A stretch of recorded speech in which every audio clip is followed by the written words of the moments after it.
po siya nag-AB na as in, kami yung pumili kung ano ba yung from the font, from the design, from the backup, the color as in, pinag-isipan namin kung ano yung mag-represent ng personality ko. So first, yan, you can click na yan KB. Pag in-enter yung cashmere.com, you see that.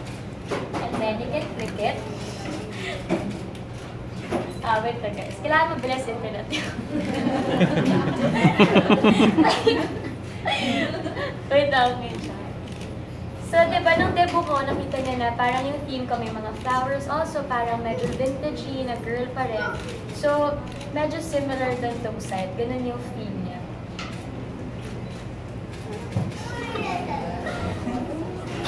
Nag-crush na.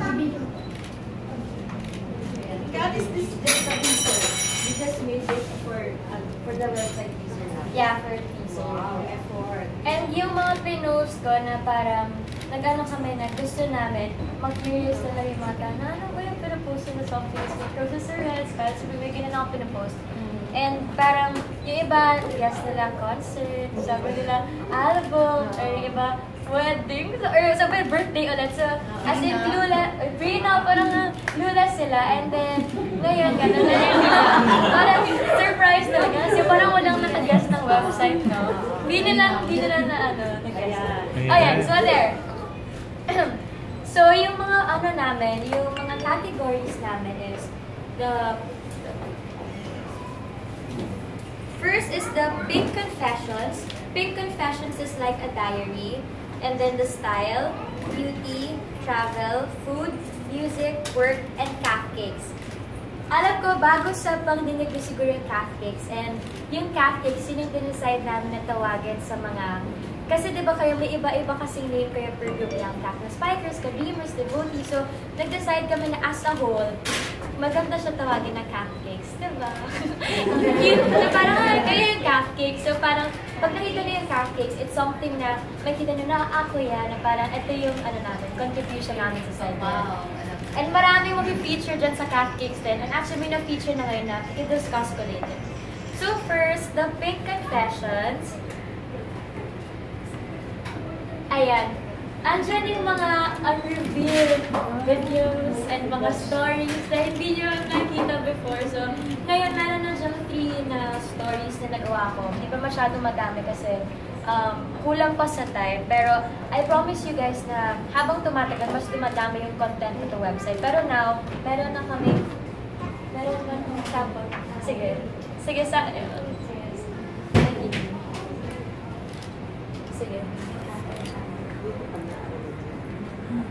So, yan. May pictures na hindi ko pa nalalabas before. And may mga short stories lang na madali nyo mababasa and hindi siya masyadong mahaba.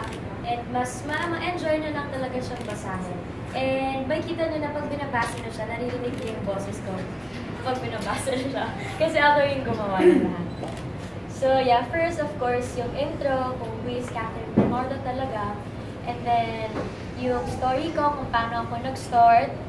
And yung mga nagawa ko, and then yung movies, of course, and personal life. A bunch of my personal life. And, okay, next. So, sa Pink Confessions, yun makita nyo, more on diary siya. Next is the style. So, ngayon, we decided to come up with this kasi alam namin na ngayon marami nang nag-OOTD. Kahit diba normal tao, gusto na natin nakita yung OOTDs nila. Gusto makita kung paano ba ako magdamit kung pupunta ako sa ganyan, pupunta ganyan. So, this will be a guide for you guys para rin makita nyo kung gusto nyo rin interpret nyo, pwede nyo maging guide na gusto ko mag-hilok to for today. Makikita nyo yan. So, may pinost kaming 2 OOTDs ngayon. That's Little Miss Sporty and the Wanderer. So Little Miss Sporty, obviously it's the outfit that you use when you play volleyball or thank you. Or basta yun yung medyo sporty na kami na hindi natin nakikita kasi usually you see me dressing up like this with dresses and everything. So yan yung medyo athletic and makita nyo dyan kung bakit medyo ba't ko nagustuhan nga yung volleyball ngayon, ganyan. So yan siya, yan yung pinili ko sport. And at least siya, pinatulungan ako. And then yung next namin is the Wanderer. wonder yun yung parang sinusuot nyo kapag nasa airport kayo or kapag mag-travel kayo. Kasi mahilig ako, I like to travel and feeling ko ito yung isa sa mga OOTDs na kailangan na ma-share ko sa inyo na pag sa airport, ano ba yung parang comfy ka pa rin pero stylish ka pa rin. So, yan yun. And maybe next week, weekly, no? Basta weekly, hindi ko masasabi na magpo-post kami sa OOTD specifically, pero basta may update kami ginagawa weekly. May new write-ups, may new pictures, may new videos, or behind the scenes, more things like that. Next, style, ano ba next? Beauty.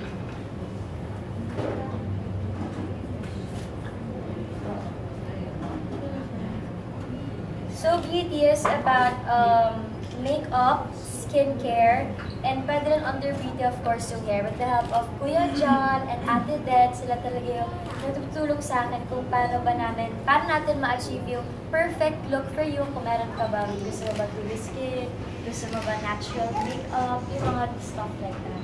And parang ito din yung makeup guide nyo, kung paano ba dapat yung mga girls like me, kung ano yung mga gusto kong makeup, kung ano rin yung mga ayaw. Next is travel. Yay! Itong travel na to, makikita nyo dito yung mga pictures ko sa mga travels ko, mga videos, and mga story behind that picture, like itong Alaska. Itong Alaska, this was my first visit sa Alaska na nakakita din ako ng snow. So, shinare ko dyan yung experience ko nung nakita ko ng snow. May videos dyan ko ano yung reaction namin nung naglalaro kami sa snow and everything. So, ayan. Short stories lang kung makikita niyo. Next is, of course, hindi mawawala ang ano ba next? Music. Okay, music first. So, meron tayong tinatawag na parang Song of the Week. So, like ngayon, yung Song of the Week ko is Bad Blood by Taylor Swift. Kasi alam naman natin na I'm a Swiftie. So, yun yung first song na feature ko sa vlog ko na andyan yung description, bakit gusto ko yung song na to, bakit gusto ko si Taylor Swift, and kung ano yung mga nasa playlist ko ng time na yun, kung ano yung mood ko by that time. So, share ko sa inyo kung ano yung parati kong pinapakinggan ako. And next is food, of course. So, itong food na to, i-share ko dito yung mga favorites ko. Like na to, meron kami dito, ito yung favorite ko nung bata pa ako ever since. So, gusto ko talaga, I like bibingka, I like this banana cube, and then ito yung sikat na puto from Cabanatuan, and then marami pa, like, nahilig ako sa mga food na hindi nyo in-expect na, favorite ko ni Catherine yan. So, i-share ko yan. And meron din siyang mga guide kung paano kayo parang do it yourself na mga food. Parang magagawa nyo in just 5 minutes, paano kayo gagawa ng ganyan. So, like this, a brownie in a mug. So, ito yung easy steps or the things you can do at home lang para makagawa kayo ng brownies. And masarap naman siya. So, pwede nyo i-try guys. Next is work. Itong sa work, ito yung mga behind the scenes na, like ito, pangako siya behind the scenes. Sinama ko siya sa clown. And then, ito yung mga pictures na hindi niya nakikita behind the cam. So, dyan yung mga kulitan moments na makikita niyo. Yeah, so, pag binisan niyo, makikita niyo siya. And then, okay, last but not the least is the cupcakes. So, cupcakes, kung nakita niyo yung tweet ko, mag-tweet ako ng Ask Cat Saturdays. And ito din yung gagawin natin weekly, guys. So, every week, pipili ako ng 5 questions. 5 questions na nakakot ng attention ko. Tapos, sasagutin ko yun kung bakit. Sasagutin ko yung question na yun. Like ngayon, may 5 kami na na-feature and kami talaga yung pinili na to. Like, the first one is Micah. Tanong niya, kung ano daw yung childhood dreams ko na na-achieve ko na. So, I answered, yung pupunta ko sa Paris, sa Eiffel Tower, yung ganito. And may mga random questions pa sila dyan na random din namin na like, ano ba to? ano yung dream names ng mga future sons or daughters ko. So, sinagot ko rin yan. So, yung mga ganong questions. So next week, pwede kayong mag-ask ng mga questions na gusto na talagang itanong sa akin and I will personally answer it para parang gusto ko na ikipagkwentuhan na ako sa inyo. Parang makachat nyo lang. Parang ganyan ba siya? And eto, may feature kami na, may in-stock kami na dalawang fan, na nakita namin na may mga questions sila, tapos parang sumagot ako, like this one. Etong Fat Cheeks. Meron siyang vlog na ginawa na parang nakakontra siya sa fat cheeks niya. Tapos, nag-message ako sa kanya na ngayon, yan, siya yan. Anong name na? Dana. Yes, si Dana. Parang, nag-reply ako sa kanya na parang hindi niya kailangan ng honors and everything ganyan. So, parang, surprise siya. Ayaw ko kung ngayon kung alam na feature. Siya yung no feature sa vlog ko na muna. And, yung isa naman, may isang fanboy na ang cute niya kasi nanood siya ng Crazy Beautiful You. Tapos, active talaga siya. So, we decided to feature him also. Ayan siya. So, ayan, nag-reply rin ako sa kanya. And, ayan, sana makita nila kasi sila nga yung mga first na feature. So, ayan, as you can see sa cupcakes, yun talaga yung mga i-feature namin, yung mga hindi nyo ina-expect. Magsa-stock kami sa inyo, guys. At makikita nyo na lang weekly yung mga nakakot ng attention ko sa cupcakes. So, ayan, that's it. And expect na magkakaroon pa tayo ng maraming categories in the future. Siguro kung meron pa kayong masasuggest, you can tweet me lang kung ano pa yung gusto nyong kulang or kung ano pa yung gusto nyong i-improve sa site. Kasi we're just starting and marami pang mangyayari dito sa site na to and sobrang excited ako. So, ngayon, questions. May questions kayo?